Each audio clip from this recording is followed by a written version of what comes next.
نحمده ونصلي على رسوله الكريم أما بعد فقد قال الله تبارك وتعالى كما ورد في سورة البقرة أعوذ بالله من الشيطان الرجيم بسم الله الرحمن الرحيم الله لا إله إلا هو الحي القيوم لا تأخذه سنة ولا نوم له ما في السماوات وما في الأرض من ذا الذي يشفع عنده إلا بإذنه يعلم ما بين أيديهم وما خلفهم ولا يحيطون بشيء من علمه إلا بما شاء وسع كرسيه السماوات والأرض ولا يؤوده حفظهما وهو العلي العظيم وقال عز وجل كما ورد في سورة الشورى ليس كمثله شيء وقال عز وجل كما ورد في سورة الكهف ولا تقولن لشيء إني فاعل ذلك غدا إلا أن يشاء الله وقال تبارك وتعالى كما ورد نفس السورة ولولا إذ دخلت جنتك قلت ما شاء الله لا قوة إلا بالله صدق الله العظيم رب اشرح لي صدري ويسر لي أمري واحلل عقدة من لساني يفقهوا قولي اللهم ربنا ألهمنا رشدنا واعذنا من شرور أنفسنا اللهم أرنا الحق حقا وارزقنا اتباعه وأرنا الباطل باطلا وارزقنا اجتنابه اللهم إنا نعوذ بك من الشك والشرك اللهم ربنا لا تجعلنا من المشركين آمین یا رب العالمین۔ گزشتہ نشست میں آپ کو یاد ہوگا کہ شرک فی الذات کا مضمون مکمل ہو گیا تھا، اور پھر ہم نے کچھ ابتدائی گفتگو کی تھی شرک فی صفات کے بارے میں۔ یاد ہوگا کہ میں نے یہ عرض کیا تھا کہ یہ شرک فی صفات کا مسئلہ ایسا ہے کہ اس میں اس بنیاد پر اور اس وجہ سے کہ صفات کے لیے جو الفاظ مستعمل ہیں ہماری زبان میں وہ مشترک ہیں۔ جب اللہ کے لیے وہ صفت استعمال ہوتی ہے تو وہی لفظ جو ہے وہ مخلوق کے لیے بھی استعمال ہو جاتا ہے۔ اللہ کے پاس علم ہے، وہ عالم ہے، علیم ہے، انسان بھی علیم ہے، عالم ہے، بلکہ علامہ بھی ہے، تو گویا کہ لفظ مشترک ہے۔ ہم بھی زندہ ہیں، اللہ بھی زندہ ہے، اللہ کی صفت بھی حیات ہے، ہماری صفت بھی حیات ہے، لیکن زمین و آسمان کا فرق ہے۔ ہماری حیات اس کے ساتھ نیند ہے، اونگ ہے، اسے خوراک کی ضرورت ہے، اس کے ساتھ بول و براز کے معاملات ہیں، معاذ اللہ ثم معاذ اللہ ثم معاذ اللہ۔ اللہ تعالیٰ کی حیات ان تمام چیزوں سے مبرہ ہے، منزہ ہے، اعلیٰ ہے، عرفہ ہے۔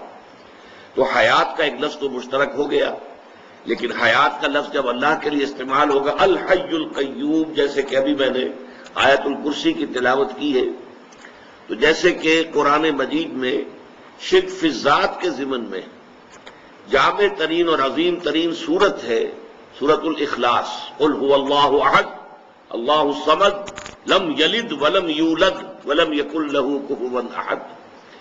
اسی طرح شرک فی الصفات کے ضمن میں جامع ترین آیت جو ہے وہ آیت الکرسی ہے۔ اسی لیے حضور نے اسے قرار دیا ہے کہ تمام آیات قرآنیہ کی سردار ہے۔ اس میں فرمایا الحی، اللہ الحی ہے، زندہ ہے۔ تو میں نے آپ کو بتایا تھا کہ اصل میں تین چیزیں ہیں کہ جو اگر پیش نظر رہیں تو لفظی اشتراک سے مغالطہ نہیں ہوگا اور انسان شرک فی صفات سے بچ جائے گا۔ وہ تین چیزیں کیا ہیں؟ اللہ کی ذات، اپنا وجود اس کا ذاتی ہے، کسی اور نے اس کو عطا نہیں کیا ہے۔ اسی طرح اس کی صفات بھی ذاتی ہے، کسی اور کی عطا کردہ نہیں ہے۔ مخلوقات ما سوی اللہ جو بھی ہے ان کا وجود بھی عطائی ہے، اللہ نے عطا کیا تو وجود حاصل ہوا، اور صفات بھی ساری عطائی ہیں، اللہ نے عطا کی ہے تو انہیں حاصل ہوئی، ان کی ذاتی نہیں ہے۔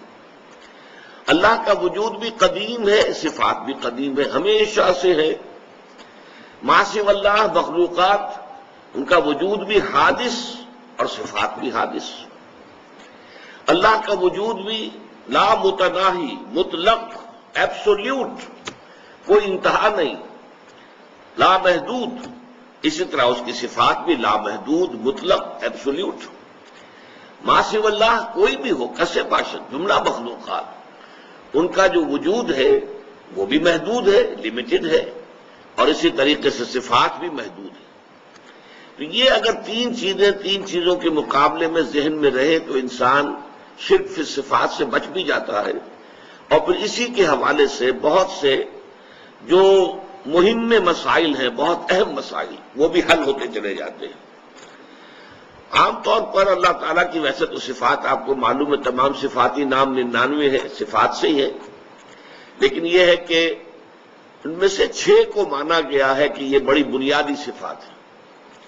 نمبر 1 وجود، اللہ کا وجود ہے، ہمارا بھی ہے، کائنات کا بھی ہے، وہی اشتراک لفظی آپ نوٹ کریں گے.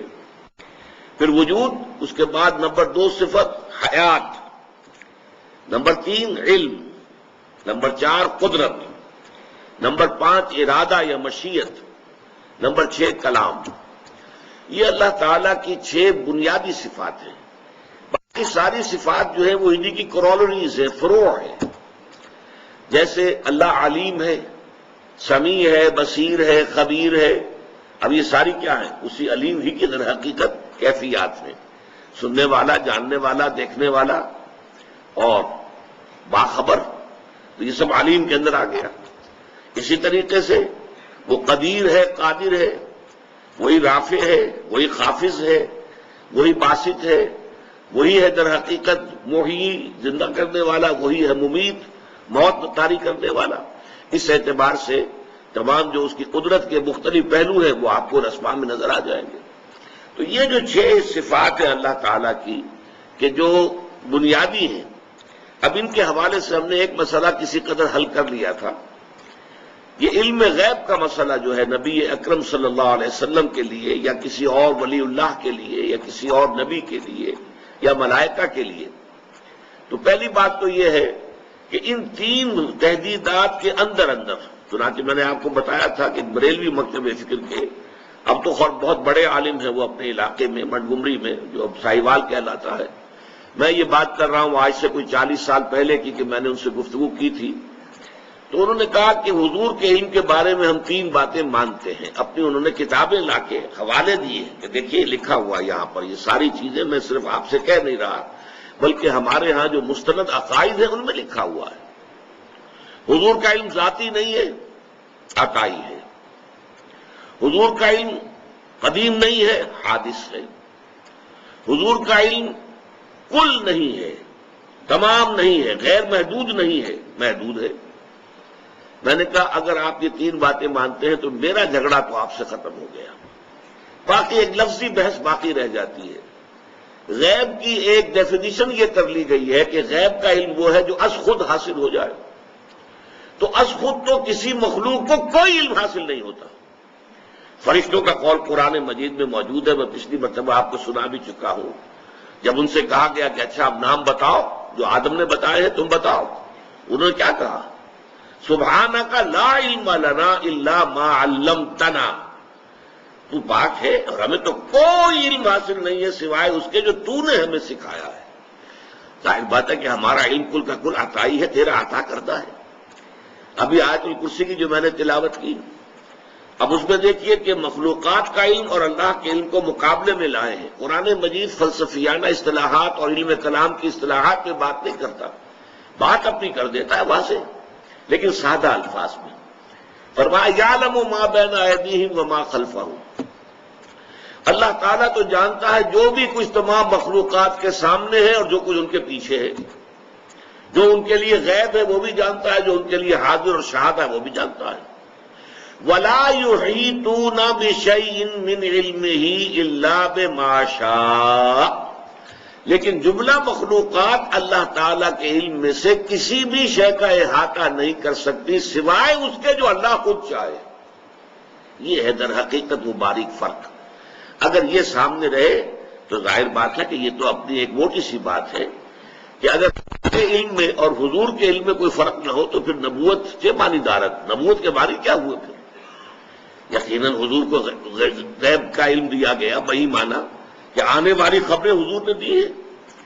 یہ تمام جو احادیث کی کتابوں میں کتاب الملاحم اور کتاب الفتن یہ ساری پڑھیے، یہ خبریں دے رہے ہیں حضور آنے والے دور کی، مستقبل کی خبریں۔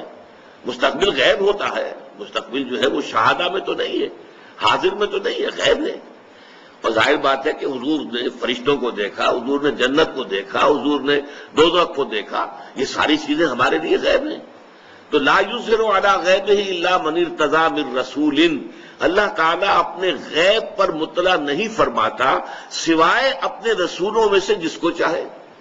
جس کو چاہے جتنا علم جو ہے غیب کا عطا کرتے، یہ اللہ تعالیٰ کا اختیار مطلق ہے، لیکن ظاہر بات ہے کہ اپنے اختیار سے تو کسی بھی مخلوق کے پاس کوئی ایک شمع برابر بھی علم نہیں ہے، جو بھی علم ہے وہ اللہ تعالیٰ کا عطا کرنا ہے۔ اچھا اب اسی میں آگے چلیے، ایک مسئلہ ہمارے ہاں وحدت الوجود وحدت الشہود کا ہے۔ اگرچہ یہ مسئلہ خالص فلسفیانہ ہے، اسے دین کا اور عقائد کا مسئلہ نہیں سمجھنا چاہیے، لیکن یہ ہے کہ وجود جو ہے مشترک ہے، اللہ کا وجود ہے، ہمارا بھی وجود ہے۔ تو جس طریقے سے ہم علم کے مقابلے میں کہیں گے کہ اللہ کے علم کے مقابلے میں مخلوق کا علم نہ ہونے کے برابر ہے، محدود ہے، عطائی ہے، اس کا دیا ہوا ہے، حادث ہے، تو نہ ہونے کے برابر۔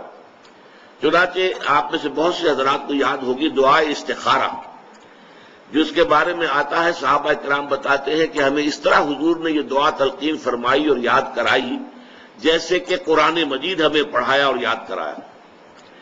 اللہم انی استخیرک بعلمک واستقدرک بقدرتک واسألک من فضلک العظیم فإنک تقدر ولا اقدر وتعلم ولا اعلم وانت علام الغیوب۔ اے اللہ تجھے قدرت حاصل ہے، مجھے کوئی قدرت حاصل نہیں، تجھے علم حاصل ہے، مجھے کوئی علم حاصل نہیں۔ ظاہر بات ہے کہ اس کے یہ معنی تو نہیں ہے کہ کوئی علم حاصل نہیں، نفی مطلق کیسے ہو جائے گی؟ آخر حضور کو بہت سا علم حاصل تھا، ہمیں بھی کچھ نہ کچھ علم حاصل ہوتا ہے، تو لا علم لنا، اور یہاں جو فرمایا فإنک تقدر ولا اقدر ولا تعلم ولا اعلم، وہ تعلم ولا اعلم، تو جانتا میں نہیں جانتا، وہ اس اعتبار سے کہ ہمارا علم اللہ کے علم کے مقابلے میں نہ ہونے کے برابر ہے، جس کے بارے میں ایک حدیث میں یہ تشریح دی گئی ہے کہ تم اپنے علم کا اور اللہ تعالیٰ کے علم سے تقابل کرنا چاہو تو یوں سمجھو کہ سمندر کے کنارے کھڑے ہو کر ایک انگلی پانی میں ڈبو کر نکال لو تو جتنا پانی تمہاری انگلی پہ لگ کر آ جائے گا، اس پانی کو جو تناسب ہے سمندر کے پانی کے ساتھ، وہ تناسب بھی تمہارے علم کو حاصل نہیں، اللہ کے علم کے ساتھ۔ یہ ہے زمین و آسمان کا فرق ہے۔ تو گویا کہ ہمارا وجود اللہ تعالیٰ کے وجود کے مقابلے میں گویا وہمی ہے، خیالی ہے، حقیقی نہیں ہے، واقعی نہیں ہے۔ یہ وحدت الوجود جو ہے کہ لا معبود الا اللہ، لا مقصود الا اللہ، لا مطلوب الا اللہ، لا محبوب الا اللہ، اب اس میں ایک اوپر درجہ اور ہے، لا موجود الا اللہ، اللہ کے سوا کوئی موجود نہیں، یعنی وجود حقیقی صرف اللہ کا ہے۔ باقی جو ہمیں وجود نظر آ رہا ہے، نظر تو آ رہا ہے نہیں، اس کی کوئی حقیقت نہیں ہے، یہ سراب ہے۔ جیسے پانی نظر آتا ہے، اسے آپ دیکھتے ہیں شاید پانی تو وہاں نہیں ہے، سراب ہے وہ تو۔ لہذا اس کے لیے جو شعر کہے گئے، کل ما فی الکون وہم او خیال اور رکوس فی المرایا اور ظلال، اس کائنات میں جو کچھ ہے یا تو وہم ہے ہمارا یا خیال ہے ہمارا، اور یا یہ کہ جیسے شیشوں میں آئینوں کے اندر عکس نظر آتے ہیں، آپ آئینے کے سامنے کھڑے ہیں اور ادھر بھی نظر آ رہے ہیں، آپ کا کوئی وجود آئینے کے پیچھے نہیں ہے، نظر تو آ رہے ہیں کہ نہیں؟ تو ہاں اگرچہ آپ دیکھ رہے ہیں لیکن آپ کا وجود کوئی نہیں ہے۔ تو جیسے کہ آئینے کے اندر تصویریں بن جاتی ہیں اور عکس نظر آتا ہے، یا یہ کہ درخت کا سایہ جو ہے زمین پر پڑ رہا ہے، ظلال ظل، تو اس سے زیادہ حقیقت اس کائنات کی نہیں۔ اب یہ اس میں دو ہمارے جو بہت بڑے بڑے بزرگ ہیں جن کا اختلاف ہے، وحدت الوجود شیخ ابن عربی اور وحدت الشہود شیخ احمد سرہندی۔ معاملہ چونکہ بہت باریک ہے، میں اس کی تفاصیل میں نہیں جاؤں گا، میں نے اس پر اپنا موقف جو ہے بہت تفصیل سے سورہ حدید کا جب درس پچھلی مرتبہ میں نے دیا تھا تو اس میں تفصیل سے بیان کر دیا ہے، اب اتنا موقع نہیں ہے۔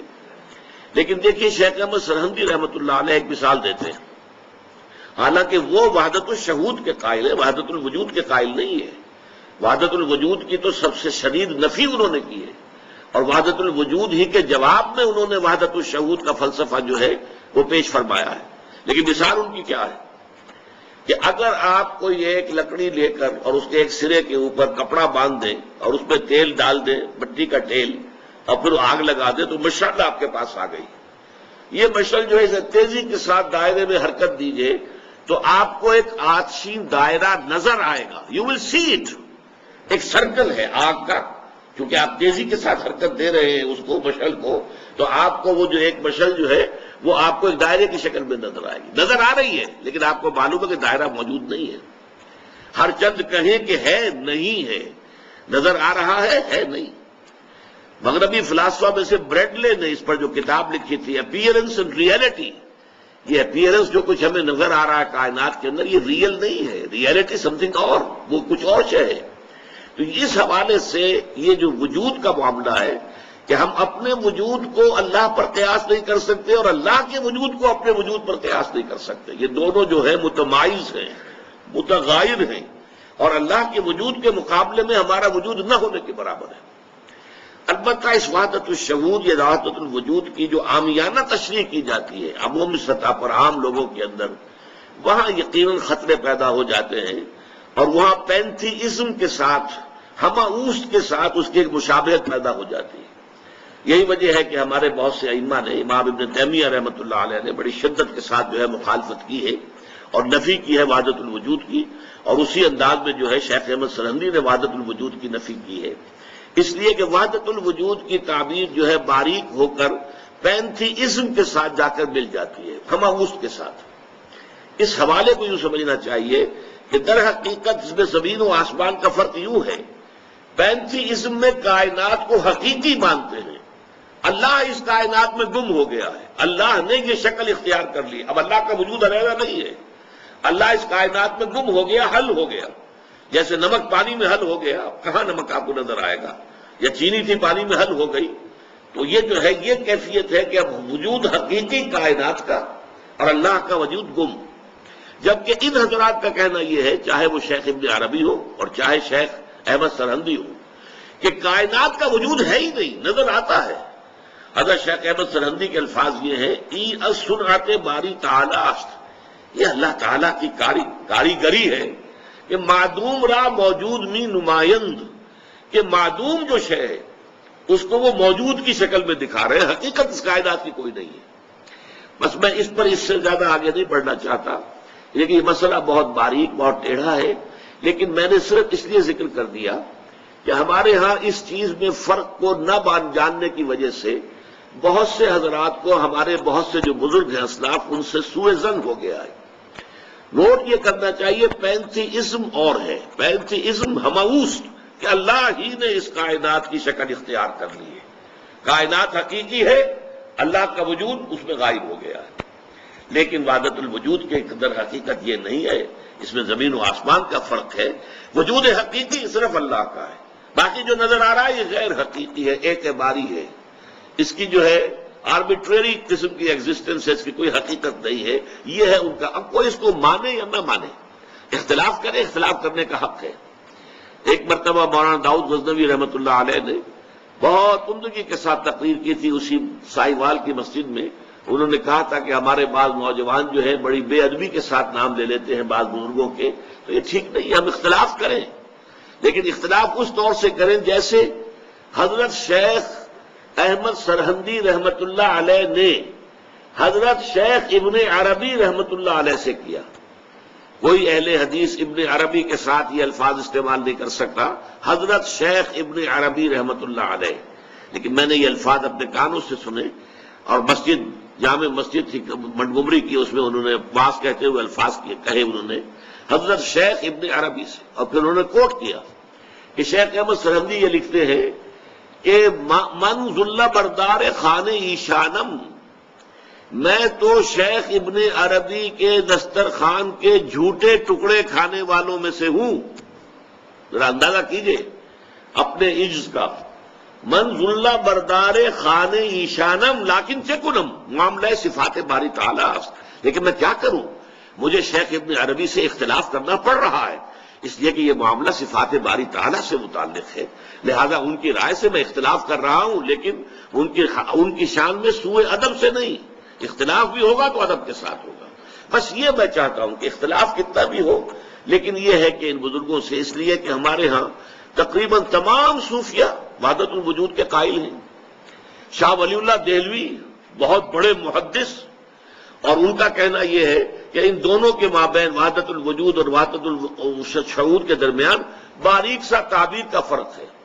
چنانچہ انہوں نے ایک تیسری اصطلاح ایجاد کی، توحید وجودی، وجود میں توحید۔ یہ در حقیقت میں نے پھر عرض کر رہا ہوں تیسری مرتبہ، باریک مسئلہ ہے، مسئلہ فلسفے کا ہے، یہ دین کا نہیں ہے، لیکن چونکہ بہرحال ہمارے بزرگوں نے اس سے بحثیں کی ہیں تو ہمیں جو ہے حسن ظن قائم رکھنا چاہیے اختلاف کو باقی رکھتے ہوئے۔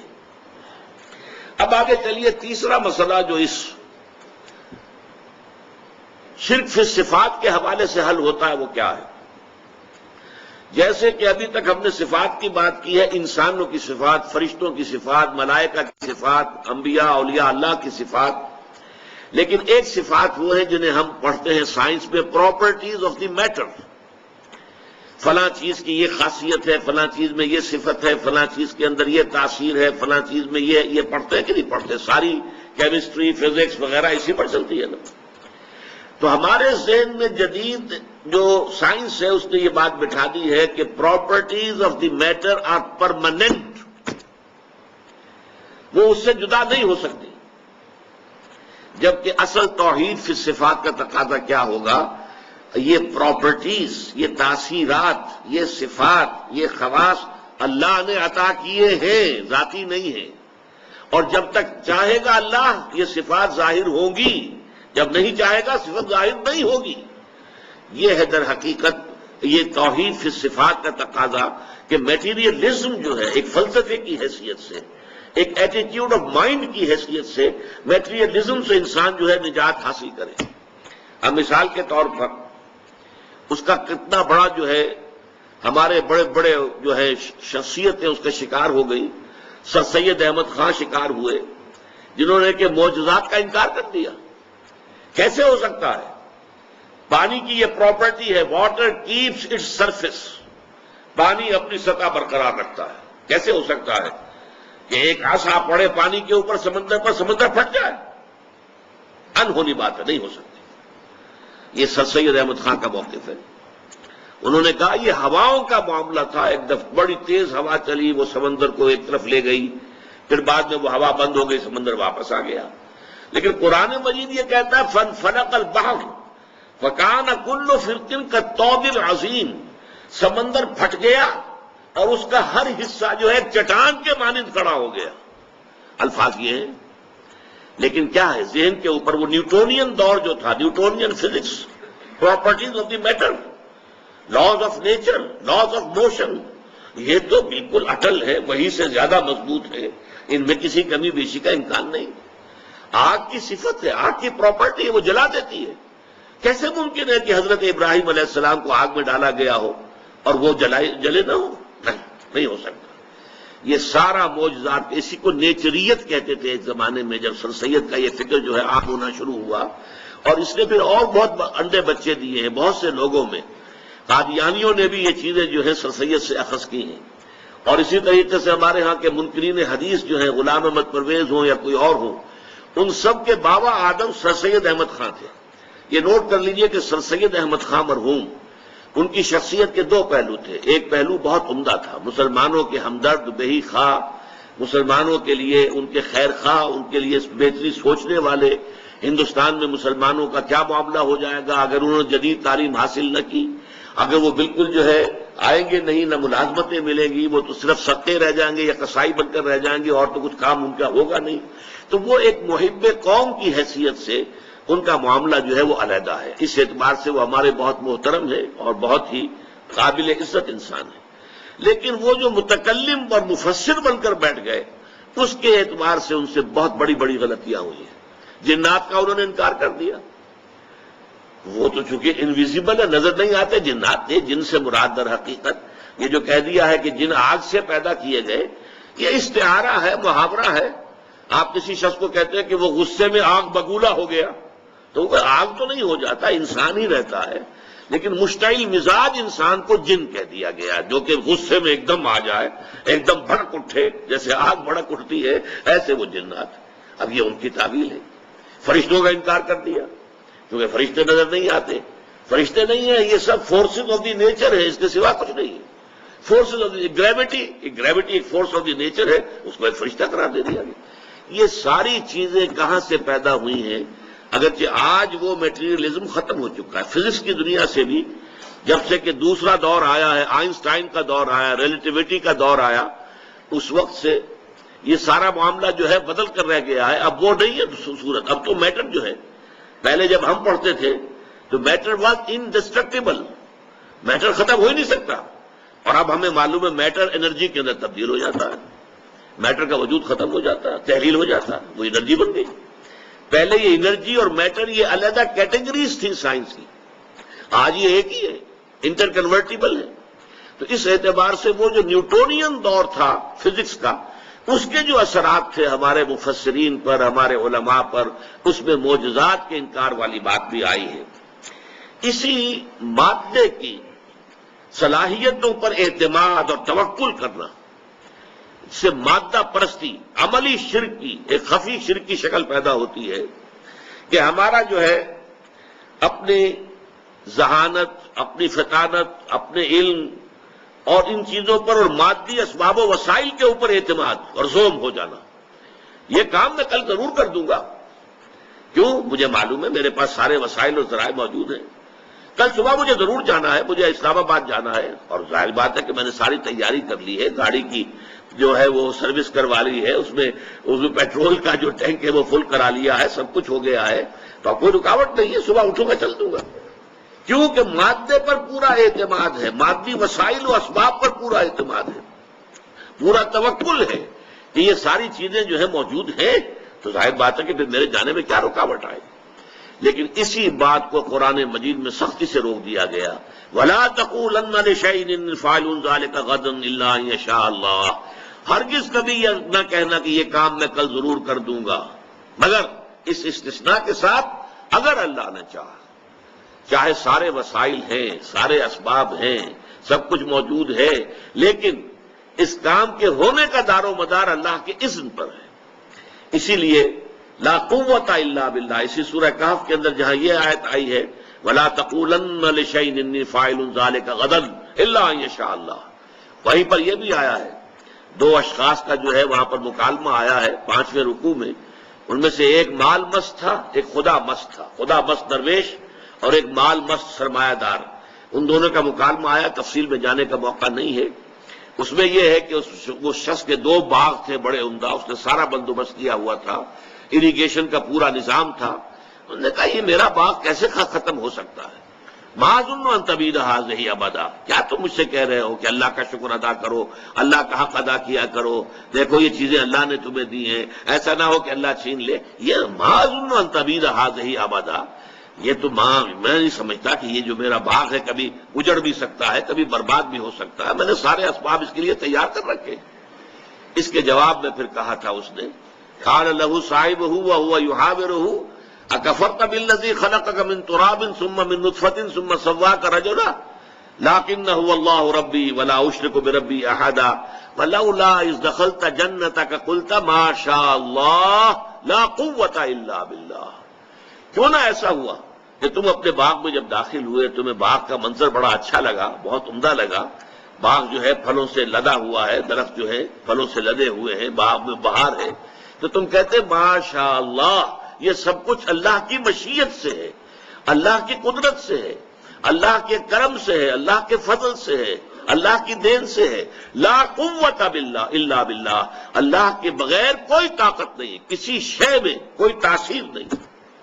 چنانچہ یہی بات شیخ عبد القادر جیلانی رحمۃ اللہ علیہ، انہوں نے جو اپنے بچے کو وصیتیں کی تھی، جیسے کہ ہم نے پچھلے درس میں حضرت لقمان کی نصیحتیں جو انہوں نے اپنے بیٹے کو کی تھی وہ پڑھی ہیں، تو وصایا جو ہے شیخ عبد القادر جیلانی رحمۃ اللہ علیہ کی، ان میں ایک جملہ یہ بھی ہے کہ میرے بچے اس حقیقت کو ذہن نشین کر لے، لا فاعل فی الحقیقت ولا مؤثر الا اللہ، حقیقت میں کوئی مؤثر، کوئی فاعل اللہ کے سوا ہے ہی نہیں.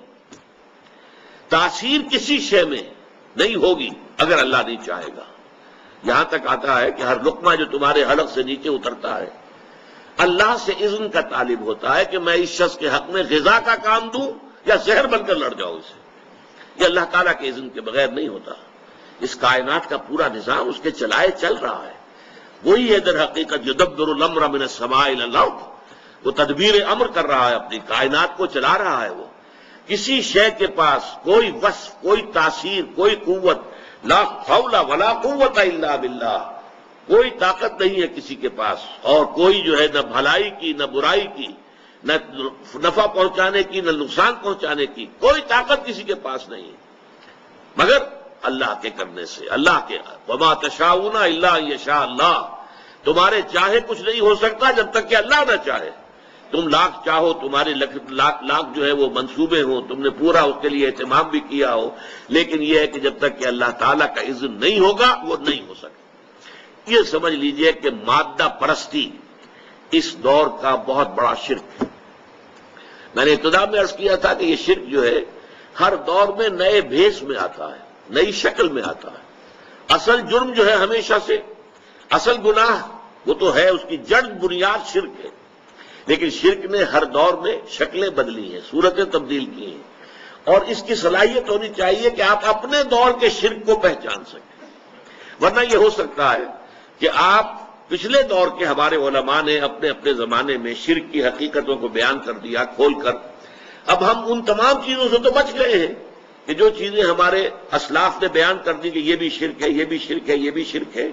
لیکن جو ہمارے دور میں نیا شرک ایجاد ہو گیا ہے اس کا ہمیں ہوش ہی نہیں، اس کی ہمیں خبر ہی نہیں. تو اس دور میں مادہ پرستی، میٹر کو خدا بنا لیا گیا ہے. Properties of the matter are permanent, immutable, اور میٹر از انڈسٹرکٹیبل. یہ الحی ہے، اس کی حیات گویا کہ دائمی ہے، دوامی ہے، ہمیشہ ہمیشہ رہنے والی ہے. وہ ساری صفات جو ہے باری تعالیٰ کی وہ ہم نے در حقیقت میٹر کو ودیعت کر دی. تو بس میں اس قدر عرض کرنا چاہتا تھا یہ جو شرک فی صفات کے بارے میں. اب آئیے تیسرا اور عملی شرک جو ہے، جو میں نے شروع میں آپ کو بتایا تھا کہ شرک کی تقسیمیں کس کس اعتبار سے ہوتی ہیں. شرک خفی، شرک جلی، ایک تقسیم یہ ہو گئی. ایک شرک وہ ہے جو صاف نظر آ رہا ہے، ایک شرک وہ ہے کہ جو نظر نہیں آ رہا. شرک خفی، شرک جلی. ایک ہے شرک فی العقیدہ، ایک ہے شرک فی العمل. عمل میں شرک اور عقیدے میں شرک. اور پھر یہ ہے کہ شرک فی الذات، شرک فی الصفات اور شرک فی الحقوق. تو ہم نے شرک فی الذات کے بارے میں گفتگو کی، شرک فی الصفات کے بارے میں کی. اب شرک فی الحقوق، اللہ تعالیٰ کا حق کیا ہے. ویسے تو یہ کہ آپ گننے بیٹھیں گے، نماز پڑھو، روزہ رکھو، اللہ کا حکم ہے، اللہ کا حق ہے، یہ حقوق اللہ میں سے ہے. اپنے مال میں سے زکوٰۃ ادا کرو، یہ اللہ تعالیٰ کا حق ہے، اس کو ادا کرو. تو یوں تو بہت سے، اللہ کی راہ میں جہاد کرو، اللہ کے کلمے کی سربلندی کے لیے جد و جہد کرو، محنت کرو، کوششیں کرو، جان کھپاؤ، مال صرف کرو. انفقوا فی سبیل اللہ، جاہدوا فی سبیل اللہ. یہ سارے کیا ہیں؟ اللہ کے حقوق ہیں. لیکن یہ کہ جیسے ایک کہاوت ہوتی ہے کہ ہاتھی کے پاؤں میں سب کے پاؤں، ایک لفظ عبادت کور کرتا ہے تمام حقوق کو. اس لیے کہ قرآن مجید یہ کہتا ہے، سورہ ذاریات میں یہ آیت آپ نے سنی ہوگی بارہا، وَمَا خَلَقْتُ الْجِنَّ وَالْإِنسَ إِلَّا لِيَعْبُدُونَ. میں نے جنوں اور انسانوں کو پیدا ہی صرف اس لیے کیا ہے کہ میری عبادت کریں. سورہ ہود کے شروع میں آتا ہے، الف لام را کتاب احکمت آیاتہ ثم فصلت من لدن حکیم خبیر اللہ تعبدوا الا اللہ اننی لکم منہ نذیر و بشیر. دیکھو یہ کتاب ایسی ہے جو پہلے بہت مضبوط کی گئی ہیں، اس کی آیات بڑی گاڑی، بہت مضبوط. پھر ان کی تفصیل بیان کی گئی ہے اس ہستی کی طرف سے کہ جو حکیم اور خبیر ہے. اور یہ کیا پیغام لے کر آئی ہے؟ اللہ تعبدوا الا اللہ، اللہ کے سوا کسی اور کی بندگی نہ کرو، کسی اور کی عبادت، کسی اور کی پرستش نہ ہو. اننی لکم منہ نذیر و بشیر، یقیناً میں اللہ کی طرف سے تمہاری جانب بشیر بھی ہوں اور نذیر بھی ہوں. اور سورہ کہف کے آخر میں بڑی پیاری آیت ہے، قل انما انا بشر مثلکم، یہ حصہ تو ہم پہلے پڑھ چکے ہیں شرک فی الذات کے ضمن میں. قل انما انا بشر مثلکم یوحی الی انما الہکم الہ واحد. اے نبی کہہ دیجئے ان سے کہ دیکھو میں بھی تمہاری طرح کا ایک بشر ہوں، ہاں مجھ پر وحی ہوتی ہے، تم پر وحی نہیں آئی ہے، مجھ پر وحی آئی ہے.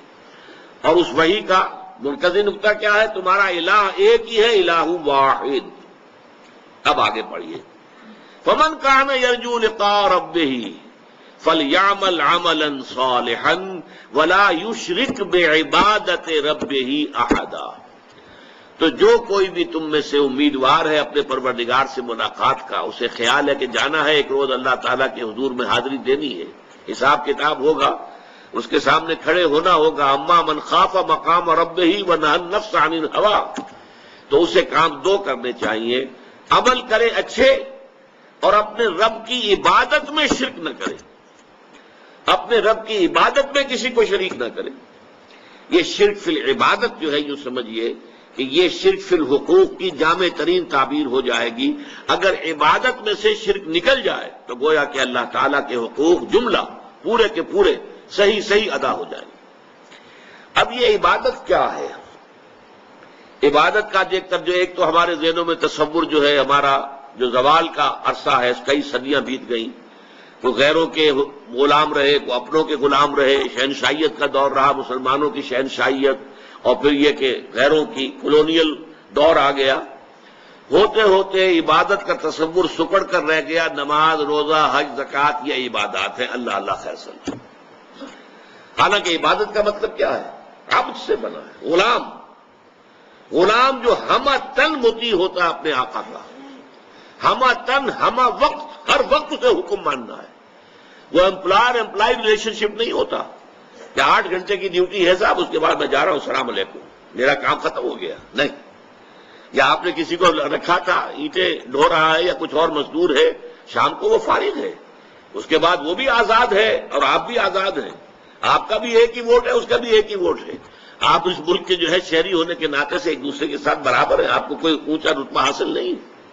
لیکن غلام اور آقا کا تو زمین و آسمان کا فرق. وہ مملوک ہے اور وہ مالک ہے. وہ مالک جو ہے جب چاہے اور جو چاہے حکم دے. اس غلام کا کام یہ ہے کہ مانے، رات کو حکم دیے، دن میں حکم دے.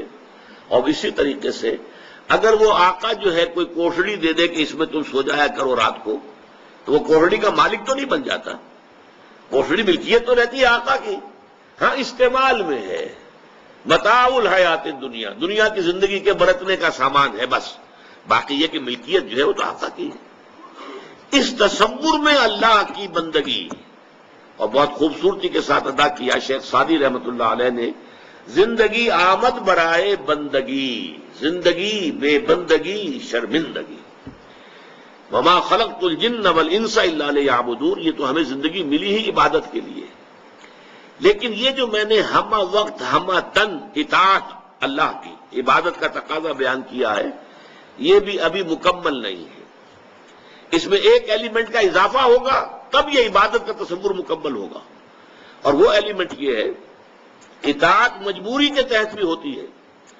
ہم انگریزوں کی اطاعت کرتے تھے، مجبور تھے، کیا کریں، انہوں نے ہمیں فتح کر لیا، بزور شمشیر فتح کیا ہندوستان کو. اب ہم مجبور ہیں اس کا حکم ماننے کے اوپر. تو جبری جو اطاعت ہے وہ عبادت نہیں کہلائے گی. عبادت کے لیے ہوگی کہ وہ اطاعت محبت کے جذبے سے سرشار ہو کر کی جا رہی ہے، اللہ کی محبت کے جذبے سے سرشار ہو کر ہمہ تن ہمہ وقت ہمہ وجوہ اطاعت. اب یہ دونوں چیزیں جو ہیں عبادت کے دو جز ہو گئے. ایک جز اطاعت کلی، ہمہ وقت ہمہ تن ہمہ وجوہ، اور ایک محبت، اور محبت بھی شدید ترین. والذین آمنوا اشد حبا للہ، جو لوگ کے ایمان والے ہیں حقیقت میں ان کی تو شدید ترین محبت اللہ سے ہوتی ہے. ان دونوں میں کیا رشتہ ہے، کیا تعلق ہے، کیا ریشیو پروپورشن ہے، اس کی خوبصورت ترین مثال یہ ہے کہ ایک ہمارا جسم ہے، یہ نظر آ رہا ہے، 2.5 من کا یہ جثہ ہے، یہ سب کچھ جو ہے سامنے ہے، ظاہر ہے. لیکن ایک اس کی جان ہے، وہ نظر نہیں آتی. اس جسم میں وہ جان نہ ہو تو یہ جسم گل جائے گا، سڑ جائے گا، جلد از جلد اس کو قبر میں اتارنا ضروری ہو جائے گا۔ وہ جان نظر آنے والی شے نہیں ہے، لیکن اس جسم کا سارا وجود اس جان کے اوپر منحصر ہے۔ وہ جان ہے تو یہ سب کچھ ہے، اور جان نکل گئی تو یہ کیا ہے؟ وہ تو پھر ایک عناصر ہے جو منتشر ہو جائیں گے، تھوڑا وقت لگے گا، اس کے بعد سب کے سب تحلیل ہو کر ختم ہو جائیں گے، یا جو حشرات الارض آ کر کھا پی جائیں گے اس کو۔ اسی طریقے سے سمجھ لیجئے کہ عبادت کا جو جسد ظاہری ہے وہ ہے اطاعت۔ اطاعت جب انسان کرتا ہے تو نظر آ جاتا ہے۔ آپ نے اللہ تعالیٰ کے حکم کے مطابق نماز پڑھی، نظر آ گیا آپ نے نماز پڑھی ہے۔ آپ نے اللہ تعالیٰ کے حکم کے مطابق روزہ رکھا ہے، سب کو معلوم ہو گیا کہ انہوں نے روزہ رکھا ہے۔ اطاعت نظر آتی ہے، لیکن اس محبت کا معاملہ کیا ہے وہ نظر نہیں آتی، وہ اندر کی شے ہے۔ لیکن اگر وہ محبت نہیں ہے تو یہ جسد ہے ایسے جسد کے مانند جس میں جان نہیں ہے۔ اطاعت جو ہے عبادت تب بنے گی جبکہ اس کے اندر محبت کی شیرینی، محبت کی حلاوت شامل ہو جائے، اللہ تعالیٰ کی محبت جو ہے وہ اس کے اندر رواں ہو، جاری و ساری ہو، سرایت کر جائے پورے وجود کے اندر، تب وہ عبادت بنے گی۔ اس کو بہت خوبصورتی کے ساتھ امام ابن تیمیہ کے شاگرد رشید حافظ ابن قیم نے بیان کیا ہے کہ العبادت تجمع اصلین، عبادت دو چیزوں کو، دو بنیادی چیزوں کو جمع کرنے سے وجود میں آتی ہے۔ وہ دو چیزیں کیا ہیں؟ غایت الحب مع غایت الذل والخضوع، حد درجے کی محبت اللہ کے ساتھ، حد درجے کی محبت، اور حد درجے میں اللہ کے سامنے اپنے آپ کو جھکا دینا، بچھا دینا، اپنے عجز اور تذلل، عاجزی، اطاعت گزاری، اطاعت شعاری، اس میں بھی انتہا کو پہنچ جانا۔ یہ دو چیزیں جب جمع ہوتی ہیں، العبادت تجمع اصلین، غایت الحب مع غایت الذل والخضوع، تب جا کر عبادت مکمل ہوتی ہے۔